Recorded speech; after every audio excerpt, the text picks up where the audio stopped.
때는 1950년 추운 겨울이야. 함경남도 흥남에 6살 인재가 살고 있어. 인재네 집은 할아버지, 할머니, 부모님, 그리고 동생 2명의 삼촌, 사촌들까지. 어이구야. 엄청난 대가족이야. 옛날이니까. 북적북적했겠지. 그런데 빨리 짐 싸라! 갑자기 급하게 이불이며 먹거리를 막 챙겨. 그리고는 집을 나섰어. 뭐지? 한편 함경남도 함흥 근처의 한 과수원이야. 쫓고 쫓기는 광경이 펼쳐지고 있어. 니 거기 안 서! 안 서나! 잡히면 죽는다! 11살 정수기와 6살 영수기 자매가 코가 빨개진 줄도 모르고 신나게 놀다가 까르르 까르르 웃으면서 집으로 돌아가. 그런데 지금 무시기하고 있니? 빨리 떠나야 한다고 하지 않았니? 시간이 없다! 정수기네도 그리고 인재네도 쫓기듯 급하게 집을 나서. 근데 출발한 지 얼마나 됐을까? 눈앞의 광경을 보고 깜짝 놀랐어. 수백, 수천 명의 사람들이 피난길에 오른 거야. 이 사람들의 행렬이 끝도 없어. 이때가 몇 년도라고 했지? 50년. 그치, 1950년. 6.25 전쟁이 한창일 때. 국군과 유엔군이 인천 상륙작전으로 승기를 잡았는데 중공군이 밀려 내려오면서 한국 전쟁에 개입을 한 거야. 그 시점이. 그렇지. 전세가 역전될 위기야. 결국 미군과 중공군의 대규모 충돌이 일어나. 어디서? 바로 여기 장진호야.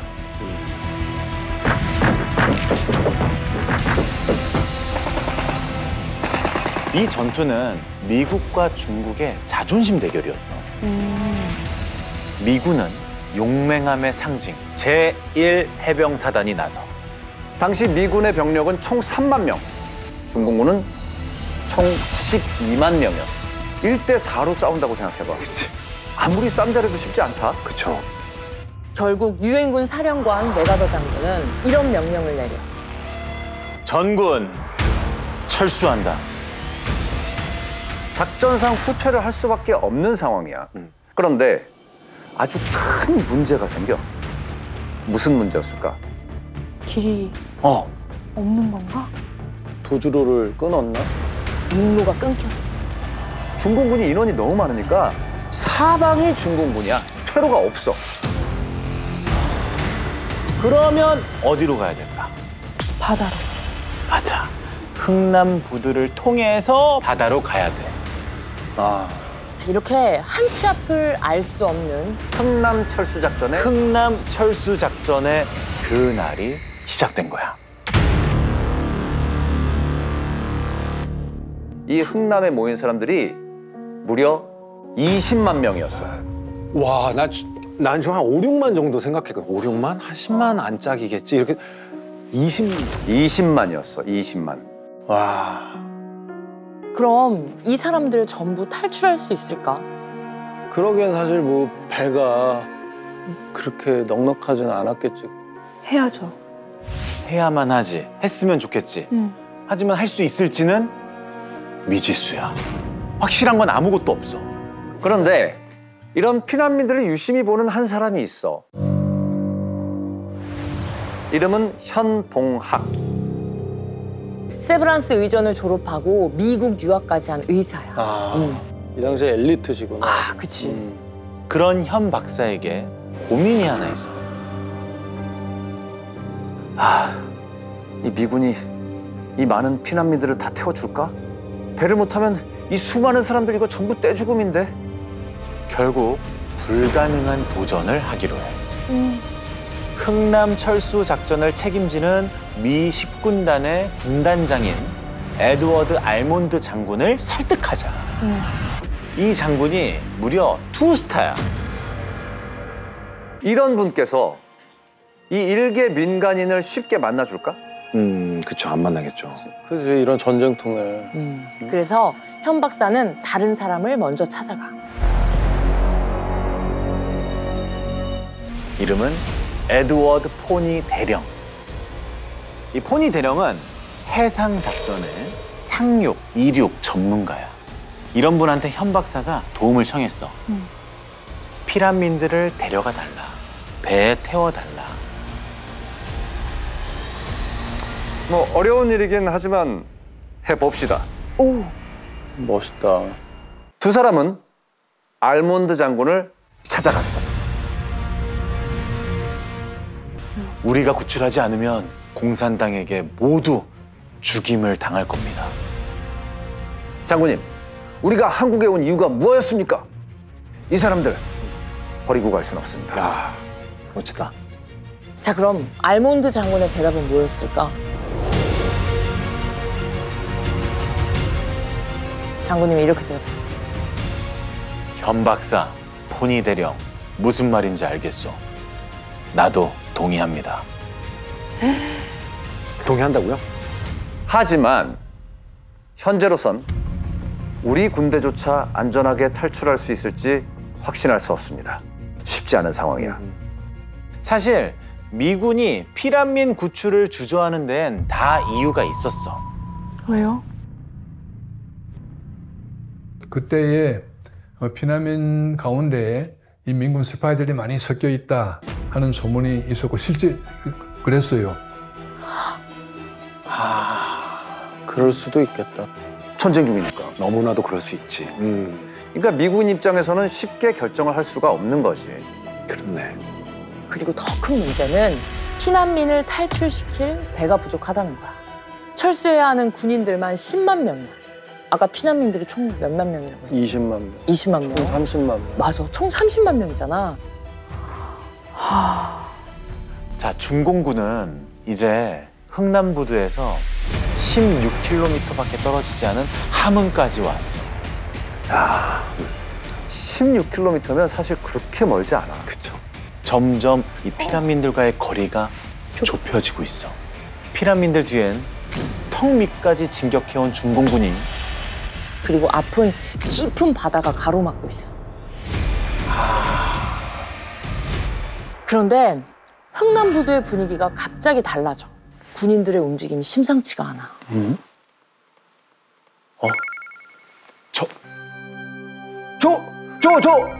구조배. 배들이 들어오고 있어. 한국 해군 소속 배 3척을 포함한 수송선들이 몰려와. 잘 됐다. 일단 한반도 주변에서 동원할 수 있는 배라는 배는 다 끌어모은 거야. 와.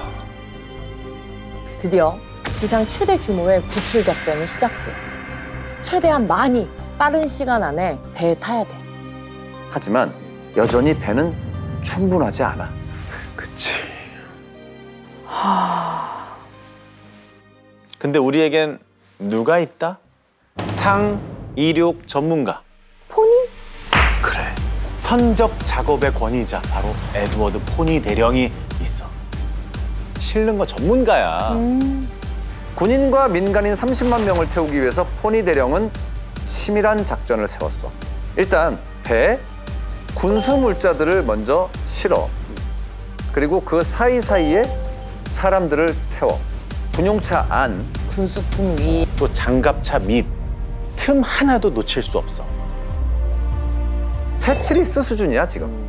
배를 못 타면 죽음뿐이라는 생각으로 승선 인원의 2배, 3배, 5배까지도 타. 배가 버틸 수 있는 한계까지 꽉꽉 채워 넣는 거야.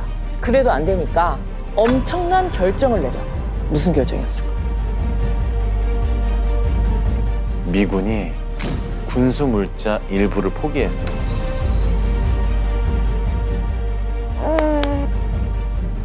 진짜? 멋있다. 다른 나라 국민들을 태우기 위해서 자신들의 군수 물자를 포기했다? 이건 자칫하면 나중에 뭐 군법에 넘어갈 수도 있는 거잖아.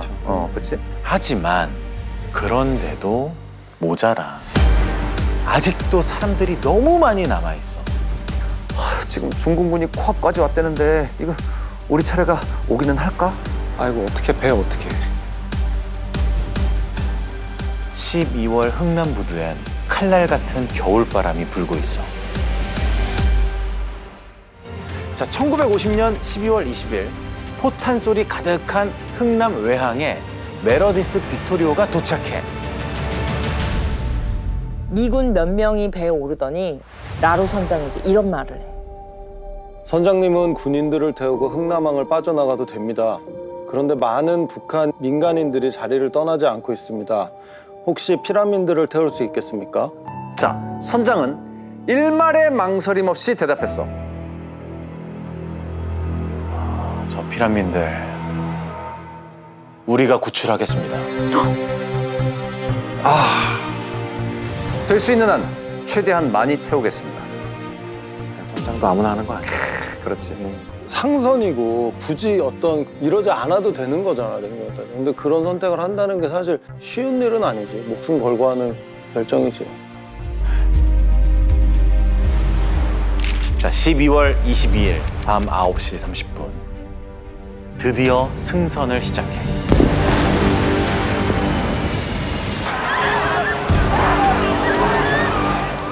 자, 그럼 이제 이 사람들이 이 배에 어떻게 타야 할까? 이런 크레인 같은 걸로 여기 사람들을 태우고 올리고 배로 싣고 이런 식이었나 보구나. 맞아. 이 화물 크레인을 이용하기로 하는 거야. 이렇게 크레인에 나무 판자를 넣어서 사람들이 설 수 있게 하고 20명씩 태우는 거야. 그리고 화물칸으로 내려.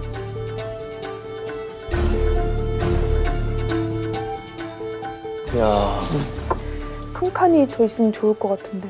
그래, 좋은 생각이야. 이 화물칸엔 비밀이 있어. 비밀이야. 철판으로. 층을 만드는구나. 그렇지. 그렇지.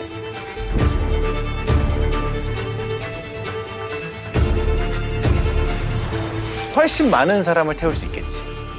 자, 그럼 과연 몇 명이 탔을까?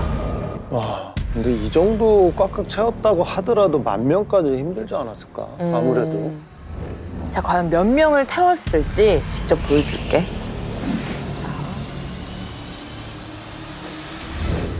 이게 1,000명이야. 1,000명. 2,000, 8,000. 9,000, 1,000만 있으면 10,000명이지. 그래. 10,000명 채웠을까? 10,000명? 만. 성공했죠. 1,000. 아, 더 태웠다고 설마? 12,000, 13,000. 와. 14,000. 4,000명을 더. 우와. 14,000명을 태우는데 성공했어. 14,000명? 와. 이렇게 승선을 마친 배의 모습이야.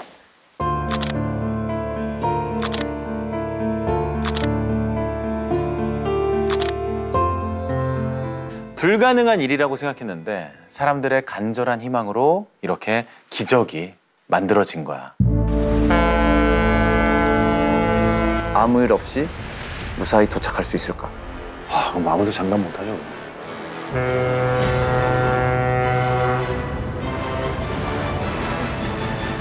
이 배 안은 지금 불안감으로 가득해.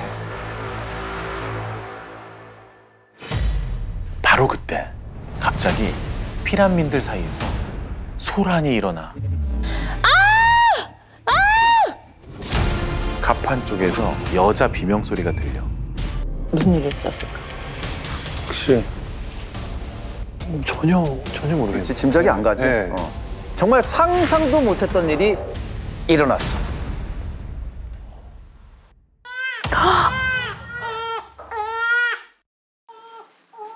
시퍼런 바다 한가운데 배에서 아기가 태어난 거야.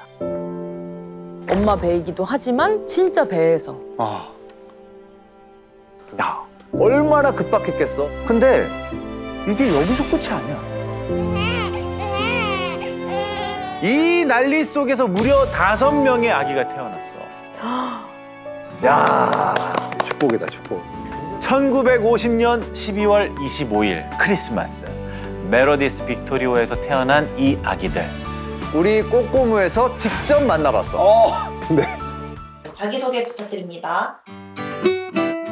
메로디스 빅토리오에 태어난 김치 넘버원이라고 명명된 손양영입니다. 제 마지막 단한 김치밥이 이긴필이라 합니다. 우와.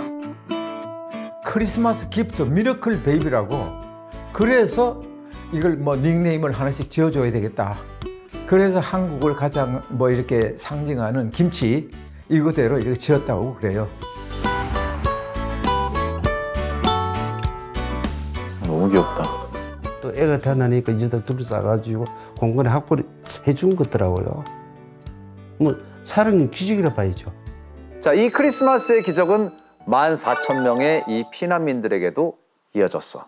메로디스 빅토리오가 거제도에 무사히 도착을 한 거야.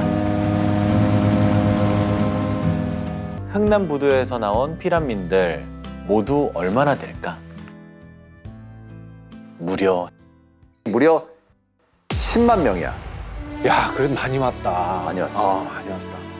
군대가 무사히 철수하는 것도 불가능할 거라 생각했는데 미군 그리고 한국군 피난민 10만 명까지 철수를 한 거야. 대성공이네. 정수기와 인젠의 가족, 또 미라클 베이비들도 모두 무사했어. 그 10만 명 중에 또 누가 있었느냐? 문재인 전 대통령님의 부모님도 계셨대. 아, 정말요? 남다르시겠다 그러면 이 일이. 정말 놀랍지.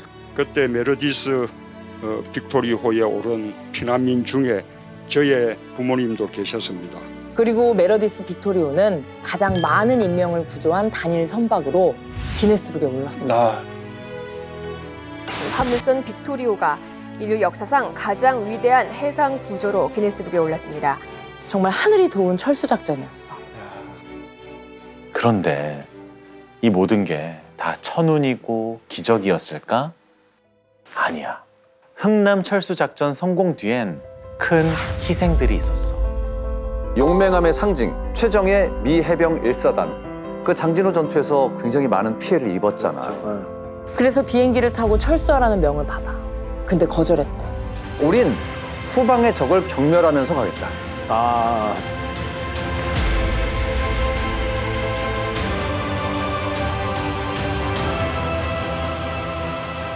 그 결과 중공군의 남하를 최소 2주 이상 늦춘 거야.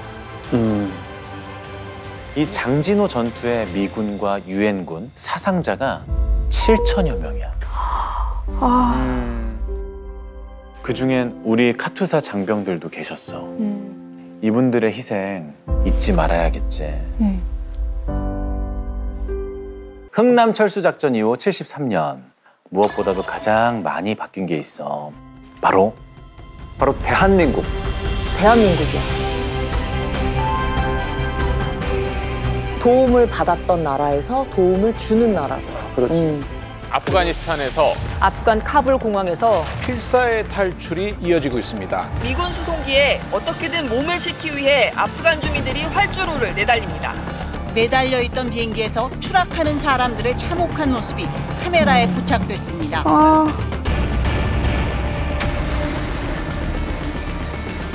아이들만이라도 아프간을 탈출시키려는 필사의 모습들입니다.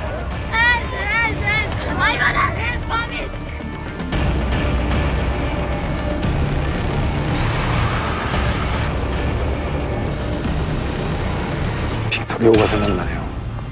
Korean people, they are very trying hard night or days to carry us inside. 군은 이번 작전의 기적, 즉 미라클이라는 이름을 붙였습니다. 성공! 아, 너무 멋있다. 저거지, 사람 사는 맛이 이런 거 아니겠어? 저희가 받은 걸 또 이렇게. 그렇지. 그 미라클 베이비가 태어난 바로 그 이후로 70여 년이 흘러서 우리가 저 미라클 작전을 또 성공을 시키는 거지. 이 모습을 보고 흥남 철수 작전 때 내려오신 분들은 눈물을 흘리기도 했대. 자신도 경험한 일이라 안타까워서도 우셨고 또 우리가 이렇게 이제는 도움을 줄 수 있게 된 게 벅차서 우셨대. 야, 대한민국 너무 멋있지 않나요?